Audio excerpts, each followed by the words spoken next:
All right, ladies and gentlemen. I'm wondering if you are able to be tuned in and be excited as we are. Thank you for joining us today. This is a great morning. It's Friday morning, and Good this is what we do on morning. a regular basis. Regular basis, Monday, Wednesday, and Friday, 10 a.m. Eastern Time and 7 a.m.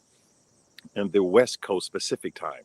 Thank you Mhm. for joining us. I'm just thankful to have someone listening and paying attention to what we're doing.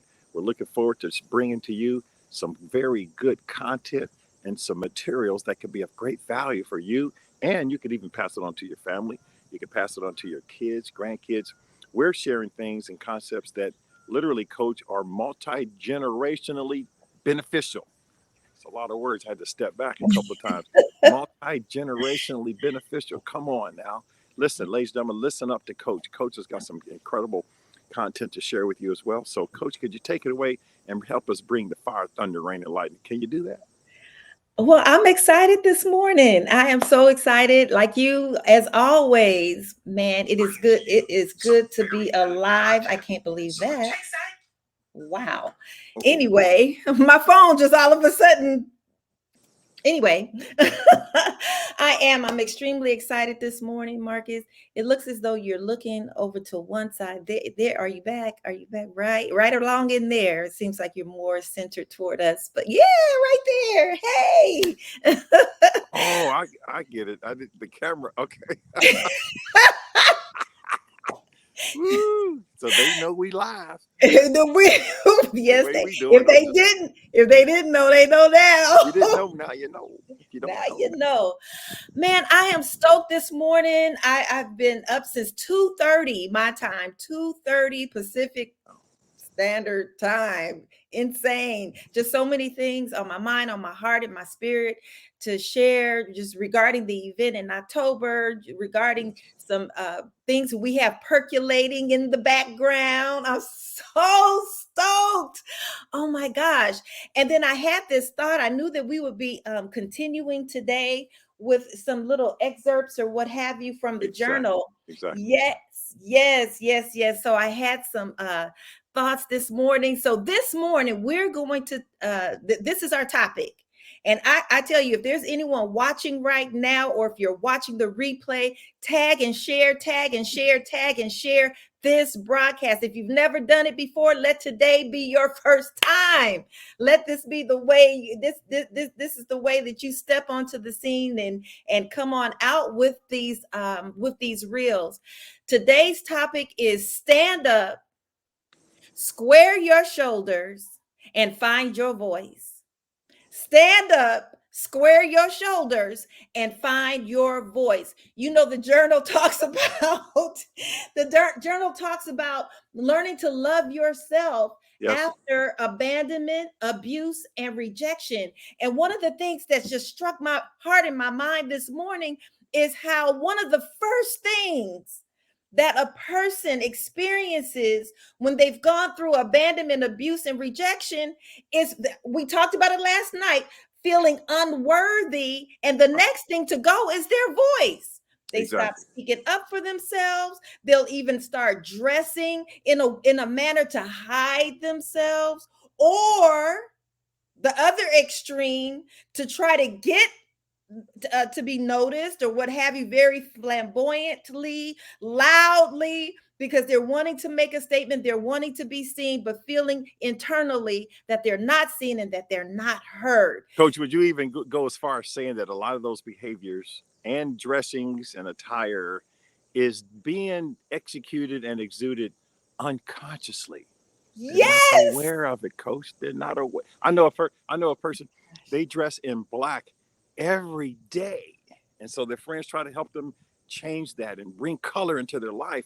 But every day, 300 some days a year, black every Wow. day.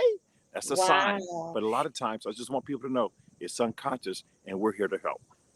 No, it's so real. We'll find ourselves doing these things. We'll find ourselves displaying certain behaviors, having certain mindsets, dressing a certain way, diminishing our presence in the world, and we're not aware of it. We're not aware of what is tied to. Man, Coach, I mean, I tell you, Marcus, I'm on fire this morning. Yes. We're not aware. And others around us begin to notice some patterns, some Right. cycles, some trends, some tendencies, and say, well, wait a minute, let me pull you out of that. But those are those deep-seated things that we've been talking about. So today, when I say stand up, we're talking to folks today, and we're continuing this conversation about self-love, regarding loving yourself. And one of the first steps, step one for a person to begin to figure out how to do, because we're not making light of the fact that if you find yourself in these little dark spaces and that is easy. Oh, some people say, well, just get over it and go on with your life, or just get over it, move on. But it's not necessarily that simple. It's easy to say, but it's not as easy to do. So that's why folks like that. That's why you and I are here, to help folks through that process of popping out. So in learning to love yourself, the standing up process, Right. it is a process. And that's what I want to share with folks today. Begin to take those first steps. I know for me, Marcus D, for me, finding my voice was a challenge. In my childhood, I was raised by a very strong-willed, vocal, a huge personality mother. What her way or the highway, what she said was the gospel truth, even when it wasn't. But she would defend it to the bitter end with all types of dramatics and emphasis and even expletives if need be. And so as a kid, I began to shriek back and say, oh, well, it's okay. Oh, well, and things would happen. I would be the recipient of behaviors or actions that I didn't agree with or that made me uncomfortable. And I would just freeze. I didn't have a voice. I didn't know how to express myself. I didn't know how to say no. I didn't know how to say stop, or well, that isn't the way that happened. I spent years being misrepresented by someone else's narrative, and I let it slide because I didn't have the capacity to confront the misinformation with truth. I was very non-confrontational. My mother, on the other hand, was very fiery and very confrontational. So the way my coping mechanisms worked as a kid, I just silenced myself. I tapped myself down. I stood in the background, didn't want to be seen. And as I started on my journey, Well, Coach, before you say on your journey, you're you're talking about you develop some coping mechanisms to get through your childhood.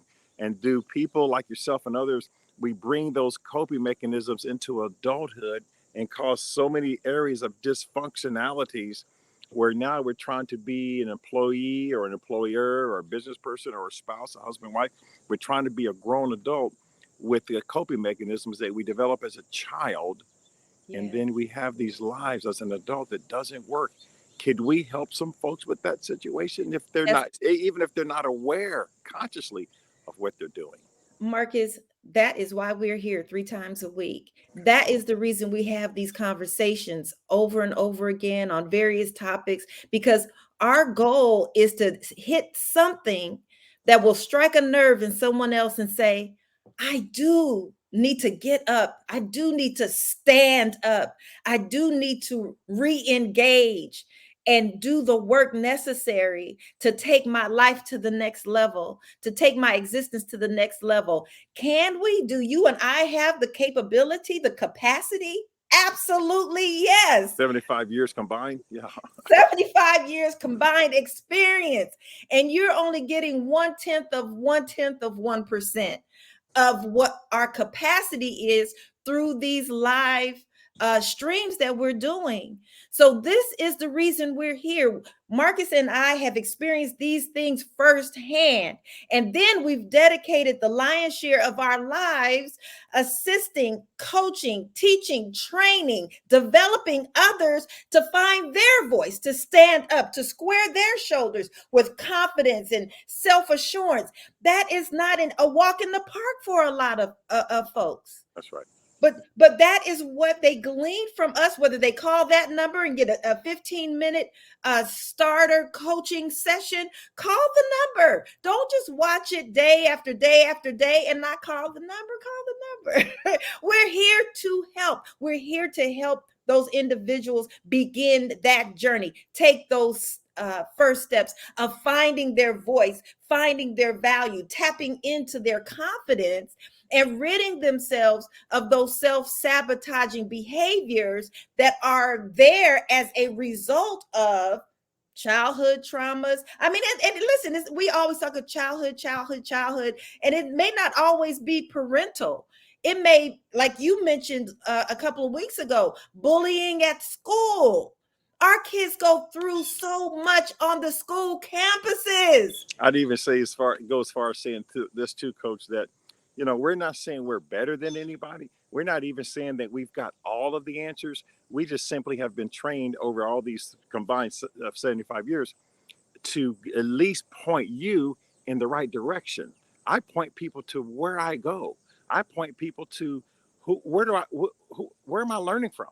I have a massive, extremely expensive and phenomenally well invested library. And then I have coaches myself. We get coached. I mean, who motivates the motivator anyway? I mean, if Michael Jordan can have a coach, Tiger Woods can have a coach, Serena, and then this new lady, Coco.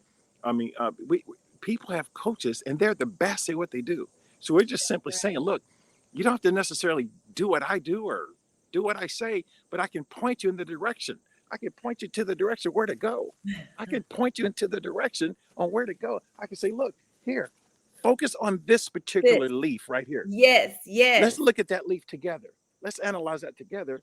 From what I found, for what it's done for me, it's changed my life and my children's life. And this will affect me multi-generationally because I focused on this specific technique. So I'm not the deal. She's not the deal. It's when we work together, we are the deal. And we can just show you where to go. Don't eat that berry because that berry's poisonous. It'll kill you. That's it. Don't do that. Let's go over here and get some more special anointing. I mean, so I'm just letting people know we're not trying to say we're everything. We just simply figured out the roadmap and where to go. That's all. That's all I got. Marcus, that is so powerful. That's exactly what we do. We should point the direction. We're just traffic directors. No, don't go here. Turn here. Right? That's exactly it. That's exactly it. And we refuse to accept failure for anyone else. If a person wants to succeed, we are here to help you succeed. That is what we're here to do. Listen, I was looking at some of these, and I'm in the journal. Get the journal. Phenomenal journal. One of the best journals I've ever seen. Let me tell you, I was in this journal, and let me just read a couple of things to you. Powerful I am statements in there too. That journal was chock full of some powerful wisdom. So thank you for doing it. Powerful I am statements. Now listen to this. Listen to this. This is laced in. Don't allow the absence of love from others to diminish the love you have for yourself. Your self-love is powerful and enough. These are the types of things, and then you get an opportunity to really work through the process of recognizing that you're enough. A lot of us have come from backgrounds and environments, and we're maybe in environments right now, whether it's by our boss or our athletic coaches or pressures in society or parents or whoever it is, to cause us to feel as though, oh, I'm not enough. I don't measure up. Well, I can never do that. I can never accomplish that. That's a lie. That's a lie. And I'm trying to keep my voice down. Yeah, you're screaming. This whole neighborhood's getting woke up. You're telling this neighborhood they're liars. I mean, I'm getting comments and people are coming to their windows and calling the police. I got to get out of here. We got to close. Listen, this neighborhood. anything, any situation, any entity, any individual that has perpetuated the lie that you are not enough, recognize it for what it is. It is a lie, and you are enough. And a journal like this, coaches like us, an event like this full day seminar that we'll be having in October, we will assist and aid you into walking out that process and walking into your birthright. Come on now. Come on, listen to this. Learn to love yourself enough that you don't need validation from others to feel whole. That's in the journal. Do you hear me? Gotta get it, guys. So many of us live our lives. Oh, well, no one ever complimented me. No one ever encouraged me. No one ever said anything positive. Listen, love yourself enough where that you don't need validation from anyone else. When your feet hit the ground, I am enough. I'm fearfully and wonderfully made. And whatever your affirmations are, and there's plenty of them right here in this journal. One last one that I want to share. I have no idea where we are on time. But here's one. Okay. There's one last one I want to share. It says, you are deserving of love. You are deserving of love and kindness, even when others fail to recognize it. Remember that your worth is not defined by their actions. This is Coach CJ. I'm passing it on to you. We are out. Marcus D. Listen, ladies and gentlemen, I'm just glad you got a chance to tune in. We're going to do this again next week, Monday, Wednesday, Friday, 10 a.m. Eastern, and then 7 a.m. on Pacific time. Let all the folks know about it. Tune in, because we are wanting to share with you some completely life-altering concepts, and then prepare you to be able to catapult in the month of October when we do this live and in person. So with that, we are out. Peace, and may I have a great day and a great weekend. Bye-bye. Bye-bye.